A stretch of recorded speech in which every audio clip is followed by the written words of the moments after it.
Again, Savannah was shown grace and mercy. We were blessed to avoid any damage from yesterday's storm, and we send our thoughts and prayers to those who have been affected and may be affected by hurricane and tropical storm Isaias. I tried. I did okay? Yeah. While we were okay this time, it should serve as a reminder to us to have plans in place for hurricane season. If you have a functional medical access need and no way to evacuate on your own, we're asking you to sign up for the Coastal Health District's Hurricane Registry by calling 833-243-7344. 833-243-7344. They stopped accepting applications 72 hours before tropical storm force winds arrive, so please do not wait until the storm is here, thank you, to figure out your plan. Make sure that you have supplies on hand. If you have to wait out a storm at home, and get a plan together just in case we have to evacuate, especially in the light of COVID-19. And if you have had an evacuation plan in the past, make sure that it's still safe and doable based on the current pandemic. Remember, it's a very real possibility that you cannot evacuate or will not be able to evacuate to the place where you've evacuated in the past. On July the 3rd, there was 1,601 COVID-19 cases and 37 deaths in Chatham County. As of yesterday, we've reached the 5,000 case level with 5,212 cases and 67 deaths. Many of us are now being affected personally as people we know and love are being affected by this virus. I solicit and ask your prayers for Chatham County Commissioner James Holmes, who I understand is currently hospitalized with COVID-19. Coach Holmes, as I know him, is one of our community's elder statesmen, and we pray for a speedy recovery. And I had the opportunity to speak with his wife this morning. Since the pandemic started, 70 city employees have tested positive for COVID-19, including 41 police officers and 7 firefighters. Today, 22 city employees are currently out and waiting to return to work when it is safe to do so.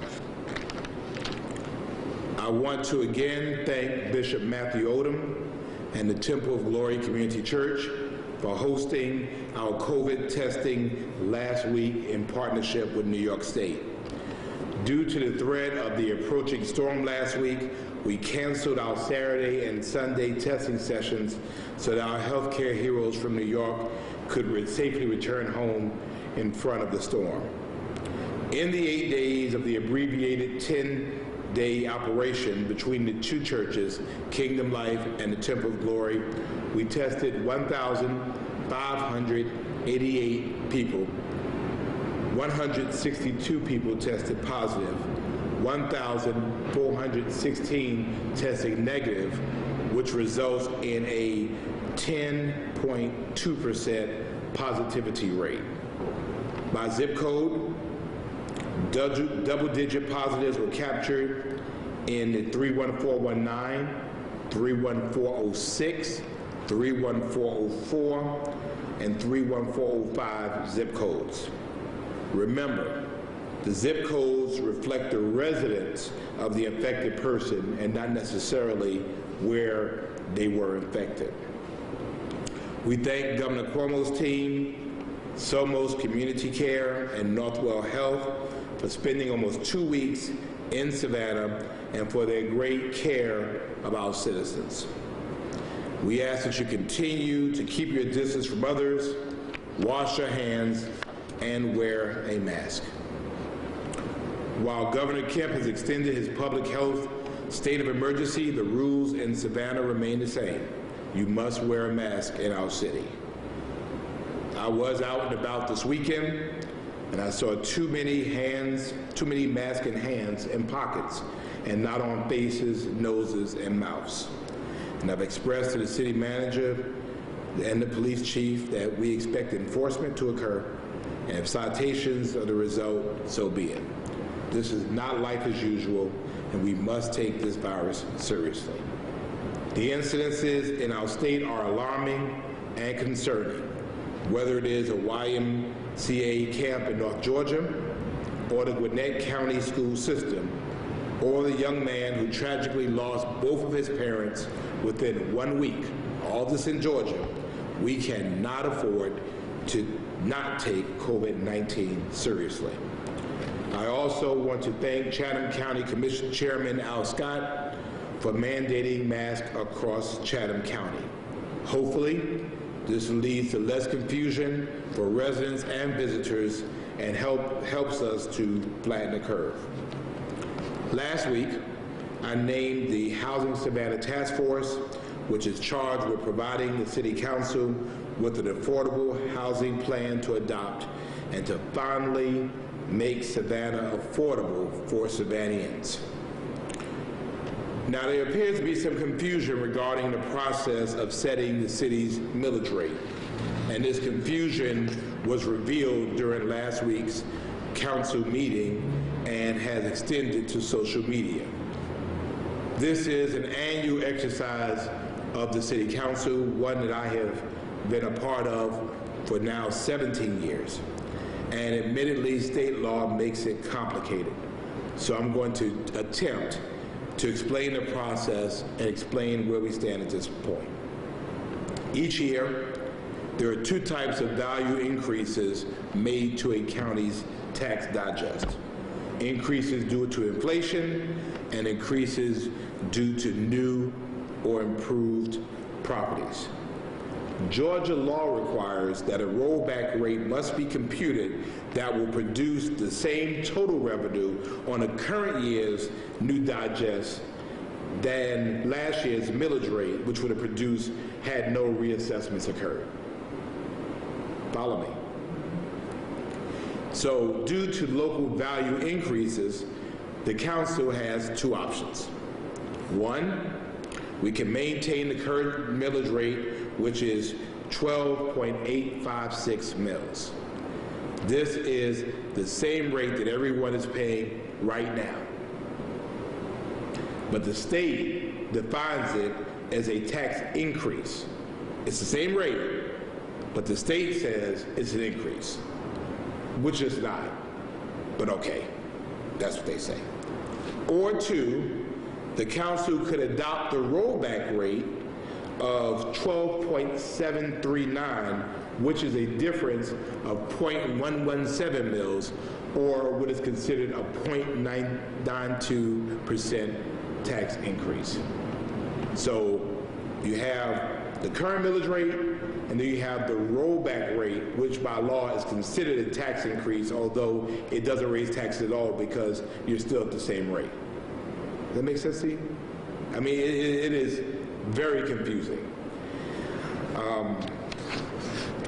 The reduction, though, of the rollback rate, or the adoption of the rollback rate, will provide tax relief of about $1.17 a year, or $10 a month for someone who owns a $25,000 home, or $2.34 a year, or 20 cents a month for someone who owns a $50,000 home, $4.68 a year, or 39 cents a month for someone who owns a $100,000 home, and $23.40 or $1.95 a month for a month for someone who owns a $500,000 home. So that is what the rollback rate would mean to citizens. This alternative, however, will generate about $600,000 less, city property tax revenue. So I don't believe that no one, particularly at this time, wants to hear the words tax increase. whether it is real or whether it is technical, but it's important that people understand what we're actually talking about. You either maintain the current rate or the computed rate, which is defined by the state, which is a rollback rate, which is, 0.117 mils less. But this process is something that has to be, by law, conducted annually. And I wanted the City Council the opportunity to have as much information as they needed to make an informed decision about either alternative. The legal language required for public notice is specified by state law. We may not like what we have to say, but our attorney will tell you state law says we must say it, so we say it. So to be clear, to date there has been no vote or adoption of the city's millage rate by this City Council. Any assertion contrary to this point by anyone, including members of council, is absolutely not true. And I've attempted by email to clarify this process for them. The City Council will have the opportunity to adopt the 2020 millage rate at our next meeting, which is a week from Thursday, which is August the 13th. Based on what council decides on that date, the city manager is prepared to implement the wishes of council, either to maintain the current millage rate or to make $600,000 in cuts as he deems necessary. And so I know this was a little difficult, but I wanted to make sure people were very clear about this point in time that we find ourselves in, and I hope this explanation clears up any confusion. Tomorrow begins the first round of interviews for Savannah's next city manager. The Savannah City Council will conduct interviews of 6 candidates from well over 100 applicants. These interviews are at the very best preliminary. The council can choose to interview some of them again or select others from the list. These interviews are allowed by law to be conducted in executive session, and really for a very good reason. Many of these candidates, particularly those in executive, city, or county management positions, have not disclosed to their employers that they're seeking this opportunity. And we want to allow them the freedom to apply and the confidence in being interviewed. In accordance with Georgia law, records of applicants may be withheld up until 3 finalists are selected 14 days before a decision is made.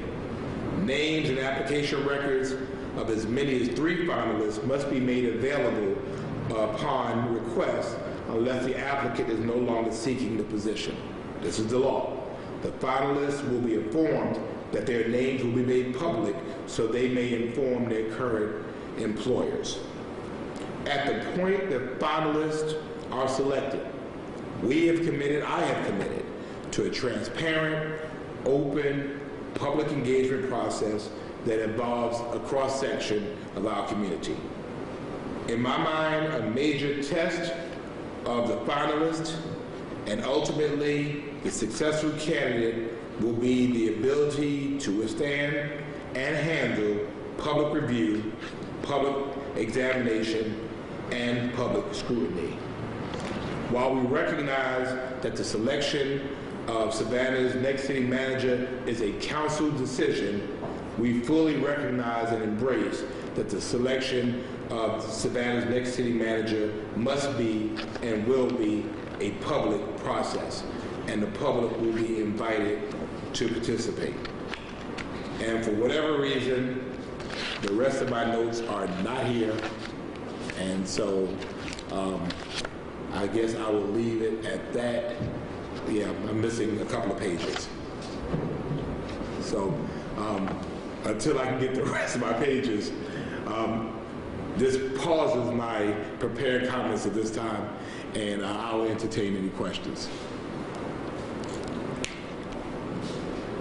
But know there's going to be more coming from me.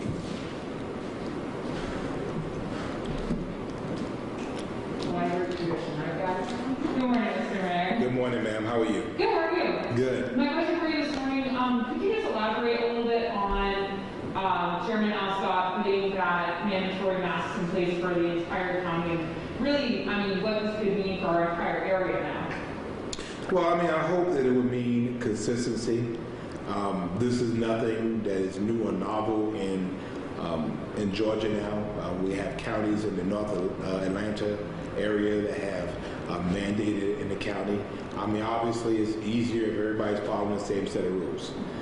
Some of the confusion that existed admittedly was because Savannah had a mandate and other 8 places did not. And so I think this really alleviates some of that. Obviously, some municipalities have chosen not to. As far as I'm concerned, that's on them.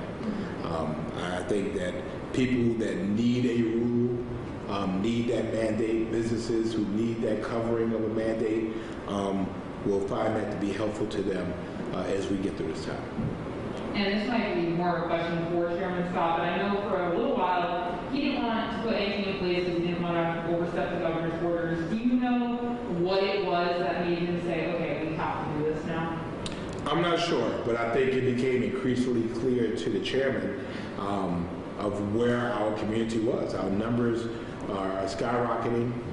Again, when you look at the month of July for Savannah, Chatham County, I mean, we had more cases and more deaths than March, April, May, and June combined. The science clearly says that the wearing of masks, social distancing, and hygiene are the key to getting past this. And so, for whatever reason he did it, I'm glad that he did.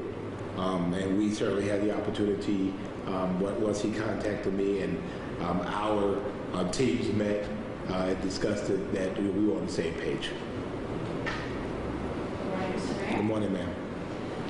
So I do actually want to touch on the mask mandate as well, because we did reach out to the public information officer for the county, and because the extended order from Governor Kemp came at the same time as the mask mandate, there seemed to be a lot of confusion. She essentially said that the order may be dead in the water because of this extended order, and we followed up with a few of the commissioners yesterday, and there was just no real consensus on whether it was enforceable. So, have you heard any update on that? I have not. And, for the city of Savannah, we remain the same. Our game plan remains the same. We have been consistent throughout about what our thoughts were, what our approach is, and what our mandate is. And so, obviously, I hope that whatever confusion is there is worked out. But in the meantime, I think it's important that we keep our eyes on the ball. We remain focused at beating COVID-19. So I hope we get it worked out. So do you want to finish your prepared remarks, or do you want me to finish my questions? You go ahead. Okay. So my other question has to do sort of with this deficit we're looking at, $13.2 million. I know that's SPLOST project, SPLOST dollars, 40% of that comes from visitor spending. And obviously, visitor spending is way down right now. And just like a room rate, if it's going for 200 normally and now it goes for 100, that cuts the contribution to SPLOST in half. So with all motel tax. Sure, yeah. So with all of these projects going on, are you looking at reprioritizing some of this money? Because obviously it's a huge gap that you're looking at. So maybe with the arena, is that something maybe you put on hold, or? No, actually, our arena is fine. We have the money. I think that the blessing for us is that we're actually in a very unique place. SPLOST 6 ends next month. SPLOST 7 starts collections October 1st. October 1st, correct? So essentially, all the money we had for SPLOST 6 has basically been collected. And really, we were talking about the amount over the allotted collections. Any concern will be regarding SPLOST 7. And again, because SPLOST is in a 6-year cycle, I think we have enough time to make that up. So as far as we're concerned, our priorities remain the same. And I think we're okay. Now, obviously, if we were a little earlier in SPLOST 6, that might be a concern, or further into SPLOST 7. In this case, we're in neither. So the arena money is already secured. We are soon will be receiving, I believe this month, for a guaranteed maximum price on the arena, and the money is secure. So I don't think any resource prioritization is needed, number one. Number two, of course, is that the 13.2 relates to the general fund and not to SPLOST funds. So, they're two different funds that we're talking about. And of that 13.2, how much of that is going to be able to be filled in by those city reserve funds? Well, again, I think for the city manager and the budget team, I think it's a daily calibration process. Again, things might improve toward the end of the year. Again, we have to balance by the end of the year.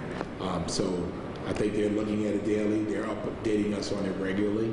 And so, in addition to if the council decides on alternative 2, which is $600,000 more, city manager has been looking throughout the organization of various ways to make those cuts to be able to make sure we balance. By law, we have to balance. So whatever combination that is in terms of initiatives or services or personnel, that is well within the city manager's purview to do. He has provided us with a 5-phase plan that was presented to council at the last meeting about his thought processes, how to proceed. So are there any big cost-saving measures right now that are on the table? I think the city has been engaged in cost savings throughout. Beyond the fact that we are on a kind of hiring freeze, the city manager is determining what positions need to be filled. There are salary savings. Some positions we choose not to fill, which generates the savings. Travel for the city has been basically eliminated, and a variety of other cost-cutting measures that have been in place actually since really the beginning of March. So I think that is the reason why we have not gotten to personnel. And I think my feeling of it is I want to avoid furloughs if at all possible. There might come a day when we get to that. And if we do, then every member of the organization, to include city council, will have to furlough. We have to do what we can to be able to make sure the numbers balance. Thank you. Do you want to ask yours? Or do you want Okay, let me go ahead. Okay. Just as a reminder, of course, early voting for the August 11th runoff election started yesterday and it ends on August the 7th. So it's this week. You can vote early at the Chatham County Voter Registration Office, which is 1117 Eisenhower Drive, Suite E, from 8 a.m. to 6 o'clock p.m. And you could also vote early at the Pooler Recreation Park Gym, which is located at 900 South Rogers Street, from 10 a.m. to 5 o'clock p.m. Again, I've been asking people repeatedly, don't wait until August the 11th. You don't know what might happen on the runoff day. And so last week I went ahead and voted at the Eisenhower office, and I will tell you it took me probably every bit about 7 minutes to do the entire process. And so please, we're asking people to make sure that their voice and their vote counts. And then another way you can make your vote and voice count is to complete the 2020 census. Our response rate is at 52.4%, and it still lags behind other cities in the area. I know that we could do better, and particularly at times in which I'm asking the federal government to do better by cities. They determine funding based on population, and so the less population, the less money we get. We know that we have more people than we are giving credit for, and so we're asking people to help us in doing that. So I'm asking everyone to spend a few minutes online at my2020census.gov, my2020census.gov, and help your city to help you. And so I think that's all I had to say about that. Sounds good. Good morning, Mr. Mayor. Good morning. I'm I'm doing well. Great. So I just have a question in regards to how we've been working with New York for the past 2 weeks with the testing centers. And as you mentioned, we had to cut that short because of the weather that was coming in. Has there been any talk with Governor Cuomo about possibly working with them again in the future, opening more testing sites because we were able to find more positive cases, or on the other side, possibly lending a helping hand and sending our people their way to help with testing? Well, I think that we resolved at the end of this process that we would talk again and then review it. So the numbers I gave you are literally hot off the press. Again, they were able to do it very well. We got our results quickly. And now let's talk about where we go from here. Whether we have the ability and capability now to be able to do it in neighborhoods. I think we've shown a formula that it works and it can be done safely. It's also interesting to note that testing has gone down at the health department sites, so that maybe we can help work with them now to do it in neighborhoods. We have found when it's done in neighborhoods where people can walk in and get tested that don't have transportation, we get better responses. And so I think at least that part works. And then again, we'll talk to the governor about our continuing partnership and our continuing friendship. But again, for us, we tested 1,500 people that we may not have tested otherwise. And so for us, we still have a good number of PPE that is still with us and remains with us. And I think for us, Savannah is better because of it. Have you already started scouting out other places in different neighborhoods, or has that not been addressed yet? It's just Monday. Yeah, it's just Monday. Again, our thought was that we would really be kind of doing a post-mortem on this weekend today, but it just everything, the storm just kind of took everything out of whack. So we'll regroup and then kind of see where we are. Great, thank you. Thank you. Good morning, sir. Good morning, sir. You mentioned the conversation, I think it was last week, National League of Cities reaching out to the federal government asking about funding for cities. How did that go? It went well. I was selected to represent mayors from across the country with two organizations that I'm affiliated with, the National League of Cities and the U.S. Conference of Mayors, and to talk about the impact and the need for federal funding to go directly to cities.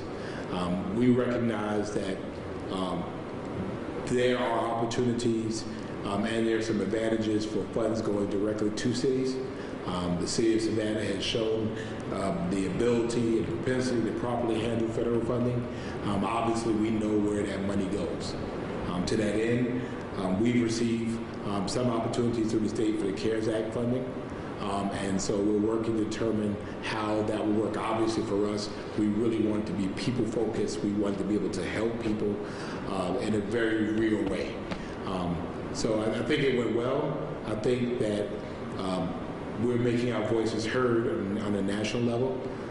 We have then since sent letters to our senators and to our representative, again, asking for their support. You know, the rubber meets the road at city level. And so we would not be talking about some of the deficits we have if we would have the funding to be able to close those gaps.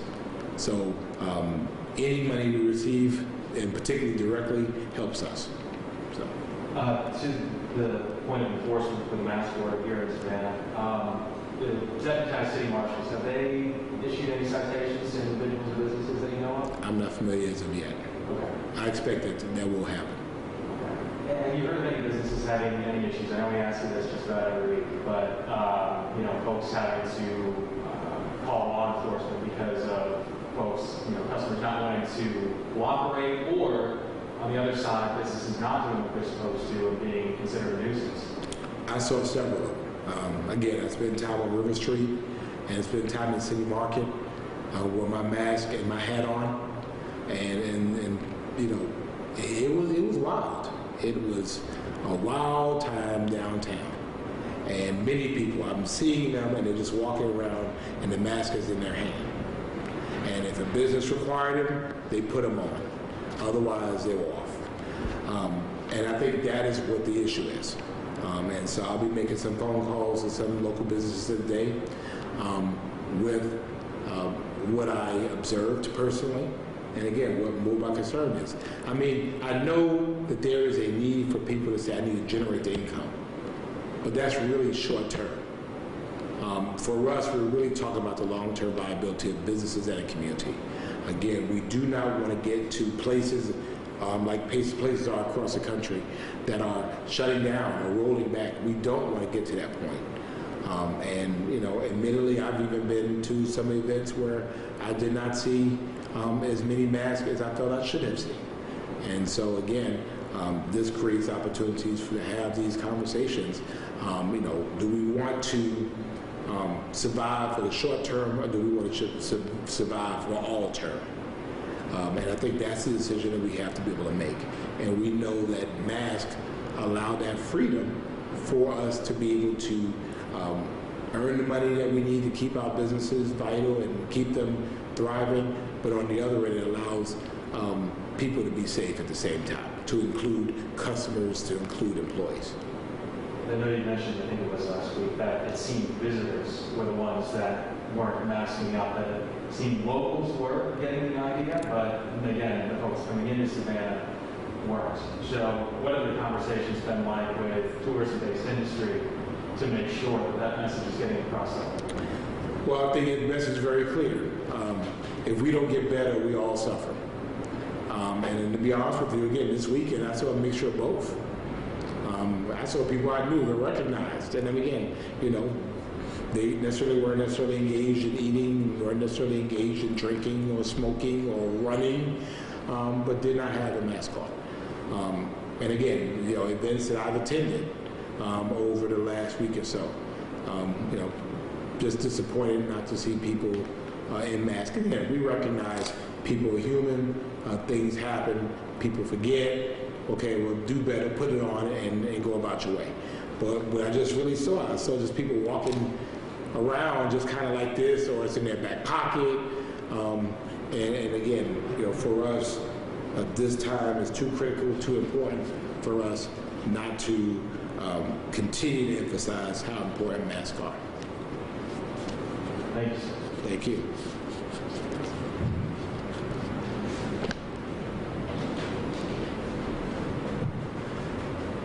Really quick, Mr. Mayor, going back to talking about the village rate for 2020. I know on social media it's circulating that some older women are saying that they vote no to the increase, and like we were talking about, that it's really not an increase. What message do you think that delivers to the public when people on council are saying that we vote no to the increase, but there really is no increase? Well, that was the point.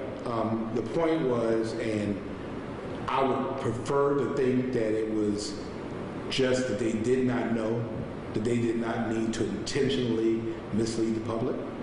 I hope and pray that's the reason, that they're new to this and they don't understand it. But I saw a couple of graphics. One that had these people, and I'll be more specific. During our workshop, Alderwoman Blakely said that there was a 5-4 vote, and I'm like, well, I wasn't there. What a 5-4 vote? And this is all part of the public record, and the clerk recounted the conversation to include the fact that myself and Alderman Leggett never said anything one way or the other. You know, this was a conversation of council. There might have been a straw poll for the purposes of giving the city manager some direction. But I think that most of us were just really undecided about where we were. So then to see it being circulated that there was a vote for a tax increase, and then secondly, you had members of council who voted for or against a tax increase, both of those are just absolutely not true. The reality of it is that there's been no vote. And secondly, that the increase, if it was adopted, is not an increase at all. It is the maintaining of the current millage rate. And again, that is what's confusing. And so people then take that and say, oh yeah, well they voted for a tax increase. And so I wanted to make sure, first with council and now with the public, that people are very clear, and I would appreciate your help in helping us to put that word out. There's been no vote about anything. And the public hearing is for people to come and express their thoughts one way or another. I hope that people will see one of two things. One, that the city is in some extraordinary times right now. The council is faced with options that a new council should not have to face, but this has been an extraordinary year, and that if they maintain the current rate or if they adopt the rollback rate, there are consequences with each action. So on one of it is that, well, you missed 0.117 mils, and that's why I wanted to break it down even until the month, how much it costs a month, because I think, when you talk about a tax increase or whatever, you talk about 10 cents a month. But I think the other side about that is if you don't, that's fine.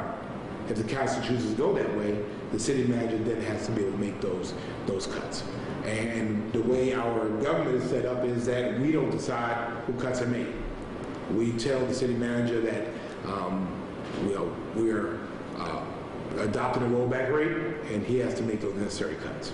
And so for our citizens to understand, well, those cuts might come for a service or something that we do that may not be available or may not be available in the same way. So then the question is for our citizens to consider is, well, is it worth it? And so I'll leave that to our citizens to decide. But I appreciate you asking that question because obviously it's a little frustrating for citizens to contact me and say, well, you all voted for a tax increase. No, we didn't. Yes, you did. I mean, the graphic says this, and then it's being circulated by your council members. Well, again, I wanted to say for the record, that's absolutely not true. No vote was taken. And again, the way that the state law is, maintaining the current rate is considered a tax increase, but it's not. And maybe we need to put it on our legislative agenda that they clear that language up.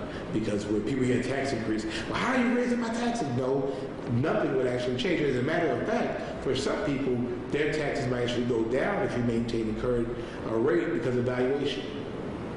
So. The county had the same issue. Yeah. Thank you. Thank you.